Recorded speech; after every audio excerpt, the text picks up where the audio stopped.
Hi guys, my name is Daniel Swindell. I live in Columbia, Missouri. I'm a pro-Israel advocate. Today, I wanted to tell you about an Israeli artist named Yaron.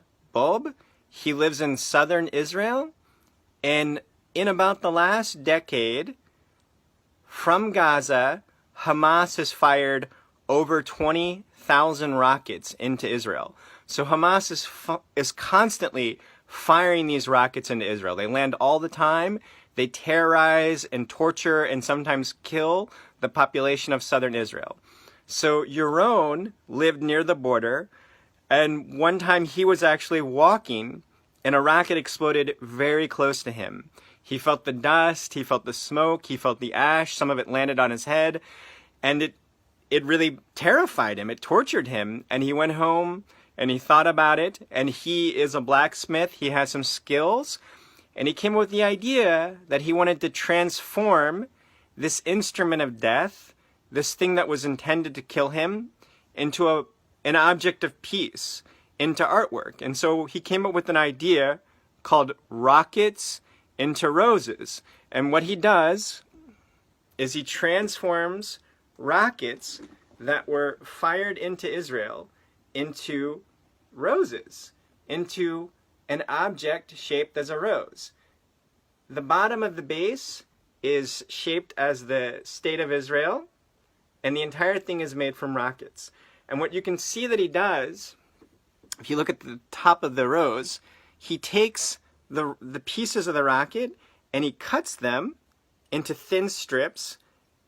Those are thin little strips of the rockets, and he folds them over into a rose, and he transforms it into a rose. You can see the design, and he fashioned some really cool looking rose petals on it.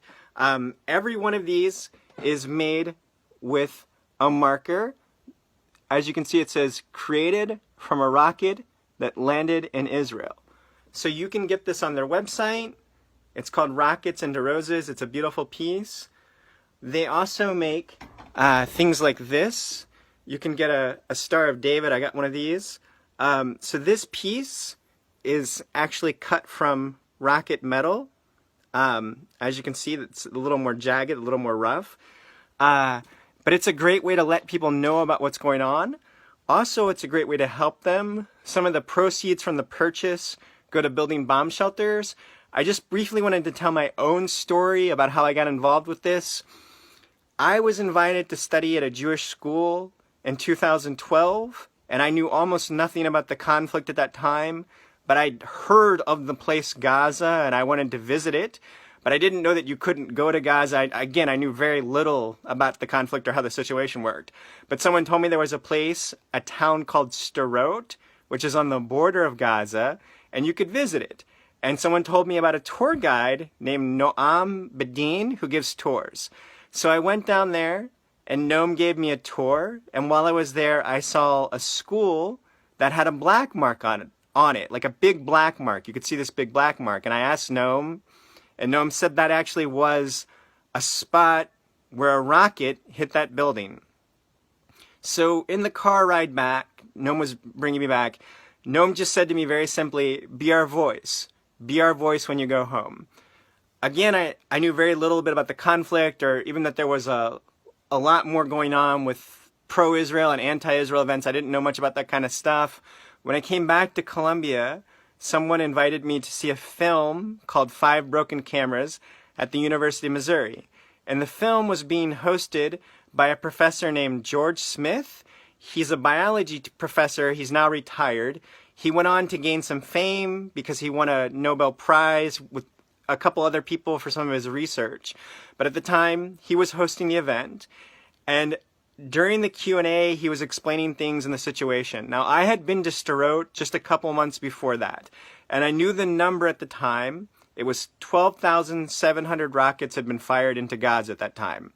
I'm sorry, 12,700 rockets had been fired from Gaza into Israel at that time. 12,700 had hit the town of Sderot.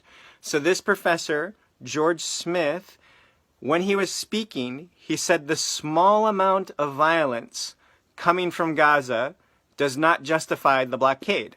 Now, I was very new to this kind of stuff. I didn't know how to put up a defense of Israel at this time or even to explain myself very well. So I just raised my hand and I said, how can you say that 12,700 rockets coming from Gaza is a small amount of violence? George Smith then said, the rockets are symbolic. And he went on to the next question. That's all that he said. Rockets that are used to murder Jewish people are symbolic. That was his answer. After that, I actually heard Noam saying to me, be our voice when you get home. And I just struggled, and I found a way to bring Noam to speak later that year. And since then, I've actually brought him again. And I wanted to show this because this is not symbolic. This is real metal that I'm holding in my hand. This piece of metal most likely was held by a Hamas terrorist. It was designed and crafted to kill a Jewish person. See that?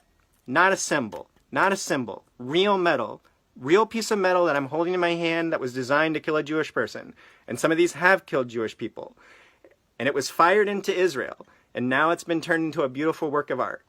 So I would encourage you to get one of these pieces because it's a form of charity. You can help the population of southern Israel, but also because when anyone sees it, you can use it to tell them the story. And I want to thank Yaron Bob for making these beautiful pieces of artwork. And I want to thank Noam Badin for telling people about this. And I just want to continue to encourage you to spread the message of what's really going on in southern Israel and to let people know. Thank you for your time.